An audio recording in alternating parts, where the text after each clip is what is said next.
ഈ വയനാട്ടിലെ ടൗൺഷിപ്പ് സന്ദർശനത്തിനിടയിൽ മമ്മൂട്ടി അവിടുത്തെ ജില്ലാ സെക്രട്ടറിയോട് നിരസനം പ്രകടിപ്പിച്ച വിഷയം ഇപ്പോൾ സജീവ ചർച്ചയാവുകയും അതിനുശേഷം മമ്മൂട്ടിക്കെതിരെ സൈബർ ആക്രമണം ഉണ്ടാവുകയും ചെയ്ത ഒരു പശ്ചാത്തലം. അല്ല, അതൊന്നും നമ്മൾ അങ്ങനെയല്ല. മമ്മൂട്ടിയെ പോലെ മഹാനായൊരു നടൻ, അദ്ദേഹം ഈ ഷൂട്ടിംഗ് തിരക്ക് ഇതെല്ലാം കഴിച്ച് ചികിത്സ എല്ലാം കഴിഞ്ഞ് നമ്മളെല്ലാം വളരെ സ്നേഹത്തോടെ നിൽക്കും. അദ്ദേഹം ഈ തിരക്കുകൾക്കിടയിലും അദ്ദേഹത്തിന് പോലും ഈ ബുദ്ധിമുട്ടുകളും തിരക്കും ഷൂട്ടിങ്ങും എല്ലാം ഉണ്ടെങ്കിലും അവിടെ പോയി അത് കാണണം എന്ന് തോന്നുന്ന മഹത്തായൊരു മാതൃക നമുക്ക് ലോകത്തിന് മുൻപിൽ കാഴ്ചവെക്കാൻ കഴിഞ്ഞില്ലേ?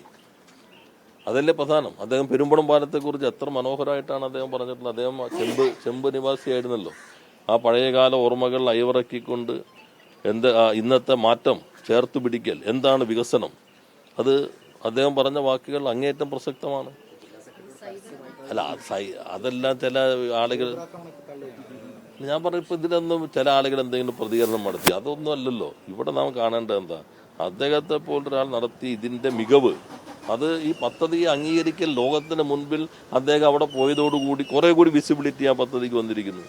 അങ്ങനെ വയനാട് ടൗൺഷിപ്പ് സന്ദർശിക്കാൻ തോന്നിയതിന് മമ്മൂട്ടിയെ പോലുള്ള മഹാനടനോട് കേരളം പ്രത്യേകം നന്ദി രേഖപ്പെടുത്തുകയാണ്. അതാണ് പ്രധാനം. പെരുമ്പളം അദ്ദേഹത്തിന്റെ വ്യക്തിപരമായ അനുഭവം കൂടി അടിസ്ഥാനത്തിലാണ് വികസനത്തെക്കുറിച്ചുള്ള കാഴ്ചപ്പാട് അവതരിപ്പിച്ചിട്ടുള്ളത്. നാം കാണേണ്ടത് ഇതെല്ലാം വരുമ്പോൾ ഒരു അസ്വസ്ഥതയുണ്ടാവും. അതുകൊണ്ട് ആരെങ്കിലും എന്തെങ്കിലും പറഞ്ഞു എന്ന് വെച്ചാൽ ഉടൻ തന്നെ ഒരു ആക്രമണം എന്ന് പറഞ്ഞ് നിങ്ങളൊന്നും ഇറങ്ങാൻ പാടില്ല. നിങ്ങൾ എല്ലാവരും അത് എന്നിട്ട് ഇപ്പൊ പറയേണ്ടത് എന്താ, ജില്ലാ സെക്രട്ടറിയെ തള്ളി രാജീവ്, മമ്മൂട്ടി ഒപ്പം, ഇതിനെ നോക്കിയിട്ടുള്ള ചോദ്യമാണല്ലോ. ഇതില്ല ഒരു തരത്തിൽ അത് നേരത്തെ പറഞ്ഞില്ല. അത് മമ്മൂട്ടിയെ പോലെയാണ് നമ്മൾ സൈബർ ഇടങ്ങളിൽ ഇപ്പോൾ പറയേണ്ട പ്രധാനപ്പെട്ട കാര്യം. അദ്ദേഹം ലോകത്തിന് മുൻപിൽ അവതരിപ്പിച്ചിട്ടുള്ള ഈ മാതൃകയുണ്ടല്ലോ, ആ മാതൃക നമ്മളെല്ലാവരും കൊണ്ടുവരിക എന്നുള്ളതാണ്. അതിനകത്ത് ഏതെങ്കിലും ഇതുണ്ട്. മമ്മൂട്ടിയെ പോലുള്ള ഇപ്പം നമുക്ക് എല്ലാവർക്കും അറിയാവുന്നല്ലോ, അദ്ദേഹം ഇതിനിടയിൽ അവിടെ പോയല്ലോ, പെരുമ്പളത്തെക്കുറിച്ച് പറഞ്ഞല്ലോ, അത് ലോകത്തിന്റെ ശ്രദ്ധയിലേക്ക് കൊണ്ടുവരാൻ വളരെ പ്രധാനപ്പെട്ടതല്ലേ.